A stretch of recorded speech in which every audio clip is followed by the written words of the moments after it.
So first questions relate to the gun amnesty, the firearms amnesty. How many firearms have you said were handed in?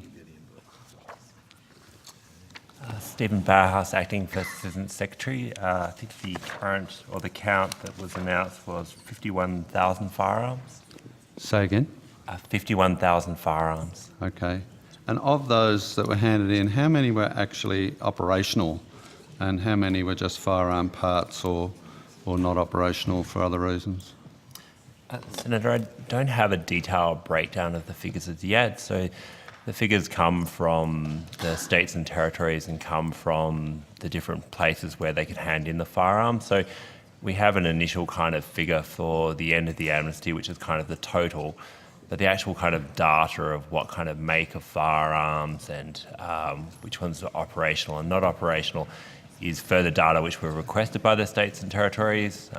They're compiling that currently. We would anticipate having that data by the end of the month. We will do a report then based on that data that evaluates the amnesty and sets out those details in more depth. But at the current time, the only data which I have is that headline figure for firearms handed in rather than a detailed breakdown, but we will obtain the detailed breakdown.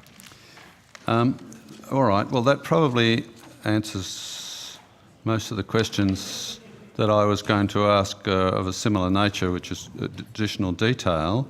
What I am also interested in, so if you could please note it, is how many of those 51,000 were operational and how many were just firearm parts or complete firearms but rusty or otherwise not operational.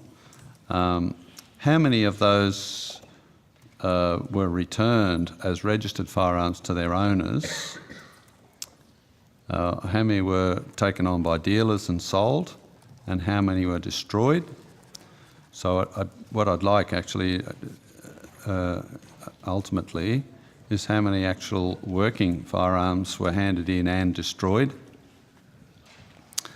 And any other data you happen to collect would be of interest to me.